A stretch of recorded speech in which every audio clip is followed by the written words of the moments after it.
Le Seigneur soit avec vous. Bonne nouvelle de Jésus-Christ selon saint Matthieu. En ce temps-là, les 11 disciples s'en allèrent en Galilée, à la montagne où Jésus leur avait ordonné de se rendre. Quand ils virent Jésus, ils se prosternèrent, mais certains eurent des doutes. Jésus s'approcha d'eux et leur adressa ces paroles. « Tout pouvoir m'a été donné au ciel et sur la terre. Allez, de toutes les nations, faites des disciples. Baptisez-les au nom du Père et du Fils et du Saint-Esprit. Apprenez-leur à observer tout ce que je vous ai commandé. Et moi, je suis avec vous tous les jours jusqu'à la fin du monde. » Acclamons la parole de Dieu. On éteint le cierge pascal parce qu'il représente la présence du Christ 40 jours après Pâques.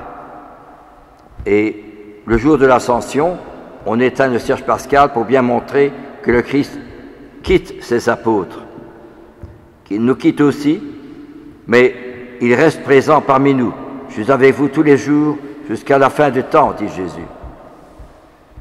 Et comment cette présence du Christ continue-t-elle aujourd'hui, dans notre vie de tous les jours, là où nous sommes, là où nous vivons, dans les événements de notre vie? Saint Paul nous le dit dans sa lettre aux Éphésiens, que le Père vous fasse vraiment connaître le Christ, qu'il ouvre vos yeux, les yeux de votre cœur. Et 3 choses, que vous sachiez quelle espérance vous ouvre son appel, l'espérance de son appel. 2, la gloire sans prix de l'héritage qu'il nous donne à nous les fidèles. Et fin 3, la puissance incomparable qu'il déploie pour nous les croyants. D'une part, l'espérance, deuxièmement, la gloire, et troisièmement, la puissance. C'est assez formidable quand même que l'on puisse redécouvrir cela dans saint Paul. Mais comment vivre cette présence du Christ dans notre vie de tous les jours? Jésus nous l'a bien dit dans l'Évangile, et c'est pour cela que la parole de Dieu et la méditation de l'Évangile sont tellement importantes. Le cardinal Sarah et aussi le pape Benoît XVI dit que la présence du Christ, c'est présent également dans l'Eucharistie, mais présent également dans la parole de Dieu que nous entendons chaque dimanche, et dans l'Évangile, et les actes des apôtres, et les lettres de saint Paul, de saint Jean. L'Évangile, Jésus dit bien, « Je ne suis pas venu appeler les justes, mais les pécheurs. » Parce qu'il était à table avec Matthieu et les publicains, et les pharisiens disaient aux disciples de Jésus, « Votre maître, il mange avec les pécheurs. » Ça, c'est un scandaleux. Et Jésus répond, « Je ne suis pas venu appeler les justes, mais les pécheurs. » Ça, c'est une parole formidable quand même. Il était à table avec des pauvres, avec des publicains qui ne vont jamais à la synagogue. Eh bien, Jésus dit, « Non, je suis venu appeler les justes. Vous êtes les justes, vous. Mais je suis venu appeler les pécheurs. » Quel scandale quand même que Jésus dit comme parole. Il reprend tout le contraire de la mentalité et de l'attitude des gens de l'époque. C'est comme si on y disait, pardonnez-moi, nous sommes des pécheurs. C'est pas nous qui devons venir à l'église, mais des autres, des étrangers. C'est formidable quand même. Les paroles de Jésus, si elles ne nous bouleversent pas, elles ne sont pas de Jésus. C'est encore nos idées et nos raisonnements. Tant que Jésus n'est pas quelqu'un qui me dérange, je fais ma petite religion à moi. Et à l'heure où continue, Jésus dit que le royaume de Dieu est semblable à une drachme, c'est-à-dire une pièce d'argent qu'une femme a perdue. Et alors elle balaye toute sa maison jusqu'à ce qu'elle retrouve la pièce perdue. Et quand elle l'a retrouvée, elle invite ses voisines et ses voisins en disant « j'ai retrouvé l'argent que j'avais perdu. Réjouissons-nous. » Que perdu,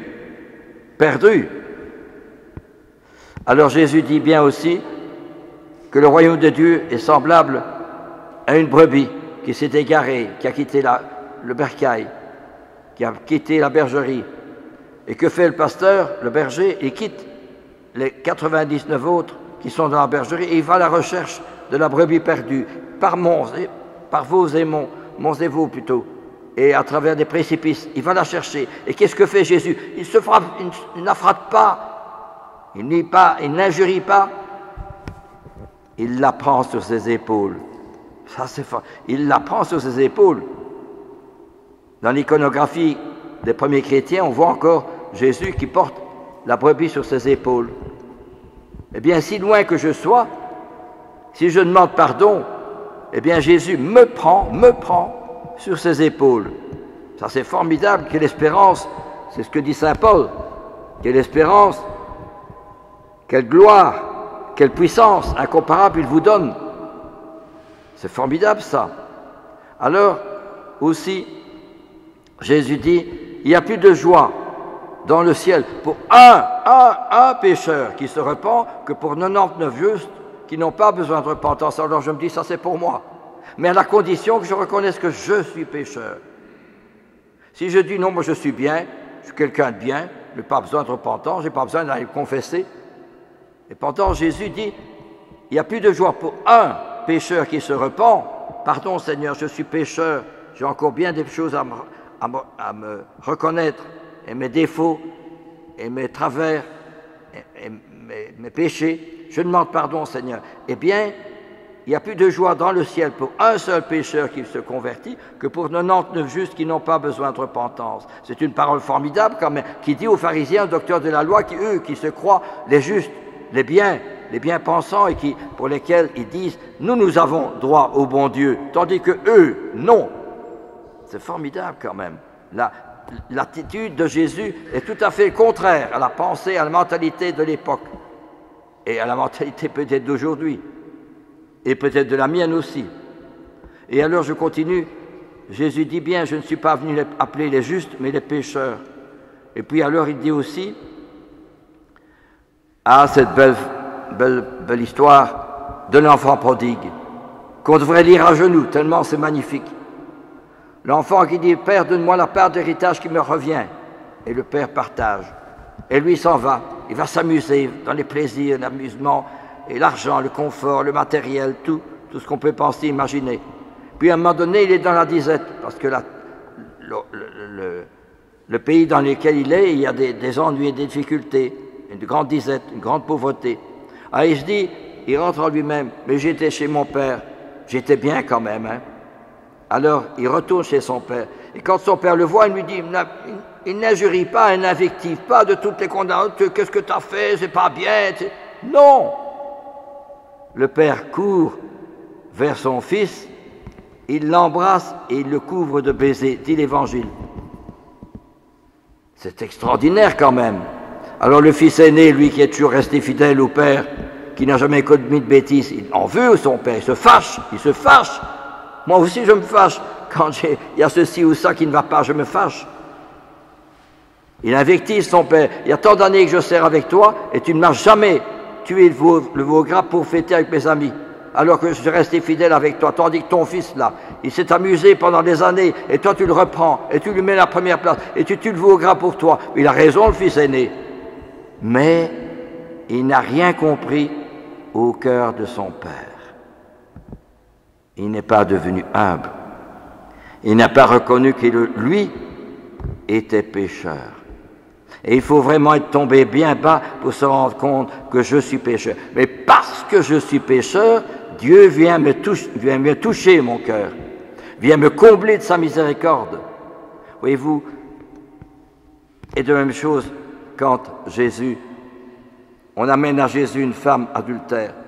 Et les pharisiens, docteurs de la loi, eux qui sont bien, disent « Voilà, on a trouvé cette femme dans un flagrant délit d'adultère. Or, dans la loi, il est dit qu'il faut la lapider. » Jésus ne dit rien, il écrit par terre. Et les pharisiens disent « Dans la loi, il est marqué, il faut la lapider. Et toi, qu'en dis-tu » Et ils insistent. Jésus est au niveau de la femme. Et il se relève et il les regarde droit dans les yeux.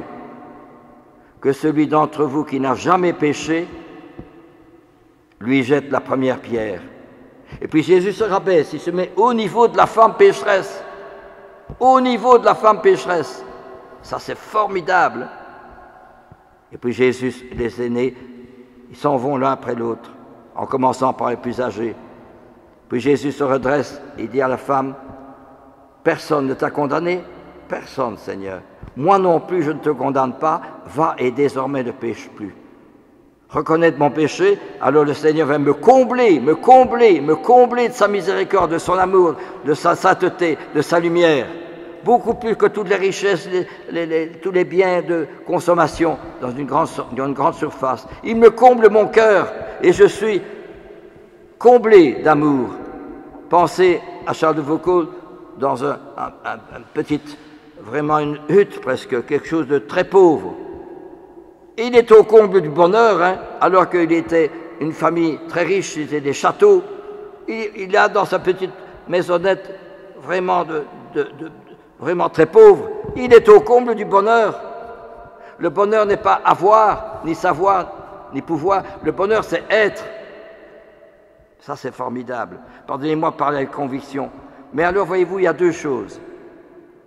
Je découvre cet amour miséricordieux de Jésus à la condition que je reconnaisse que moi qui vous parle, je suis pécheur. J'ai encore bien des défauts et des choses à changer. Je ne vis pas assez dans la transparence avec le bon Dieu. Je me referme encore sur moi-même, avec mes idées, ma façon de voir, mes convoitises, mon orgueil, ma jalousie. Je m'enferme encore là-dedans. Eh bien, justement, il faut que je sois transparent du Seigneur. Alors que je découvre que moi, je suis beaucoup plus pécheur que tous les gens de mon building qui ne vont pas à la messe. Parce que je suis pécheur. Mais en venant reconnaissant que je suis pécheur, je suis inondé de son amour. C'est pour ça que la petite Thérèse disait, « Ô Jésus, il me semble que vous ne pouvez combler une âme de plus d'amour que celui que vous avez comblé mon âme. » C'est formidable cela. Elle découvre cet amour miséricordieux. Elle dit encore beaucoup de belles choses. Voyez-vous. Elle est comblée d'amour alors qu'elle n'a pas tout ce que nous avons. Elle ne pourrait partir en vacances, prendre l'avion. Non, dans une vie monotone, banale, ordinaire, elle souffre, elle a la tuberculose. Eh bien, elle est comblée d'amour de Jésus. C'est extraordinaire. Le corps s'en va, mais l'âme est comblée au-delà de toute mesure, de l'infini. Ça, c'est magnifique, c'est ça l'ascension, C'est pas Jésus qui est bien loin, non, c'est Jésus qui me rejoint, mais à la mesure où je me lis son évangile, je médite son évangile, je crois dans sa parole, dans l'évangile. Et aussi, bien sûr, que je communie. Mais les deux vont ensemble. Et alors, justement, parce que je reconnais que je suis pécheur, que je suis un petit, et un pauvre, et un homme, alors je suis comblé de la miséricorde du Seigneur.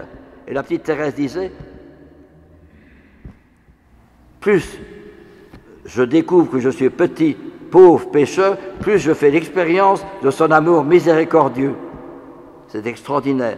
Ici-bas, je ne puis concevoir une plus grande immensité d'amour que celui que vous avez pu me prodiguer sans aucun mérite de ma part. Et Charles de Foucault, qui vit vraiment dans la pauvreté, qui jeûne tous les jours, une cabane pauvre, il est au comble du bonheur, au comble de la joie. C'est extraordinaire quand même, voyez-vous. Et alors, Saint Ignace d'Antioche, qui écrivait aux chrétiens, « Laissez-moi mourir de la dent des bêtes, laissez-moi, je pourrais mourir martyr comme Jésus, rejoindre Jésus. » Ben, c'est extraordinaire, ça, c'est pas possible. Il est fou, mais justement une sainte folie de Jésus. C'est l'amour du Christ qui brûle son cœur, voyez-vous. Alors bien sûr, quand il y a un décès ou quoi, on est triste, c'est malheureux. Mais eux, au contraire, ils sont dans la joie parfaite. Ils ont déjà un pied dans le ciel, Ils ont déjà un pied dans la plus grande pauvreté, l'isolement, la solitude, l'échec total. Ils ont déjà un pied dans le ciel. Tandis que nous cherchons toujours à être bien, facilité, confort, télévision, vidéo, etc. Ce qui, bien sûr, mais eux, ils n'ont rien de tout ça et ils sont au comble du bonheur. C'est ça l'ascension. Amen, alléluia.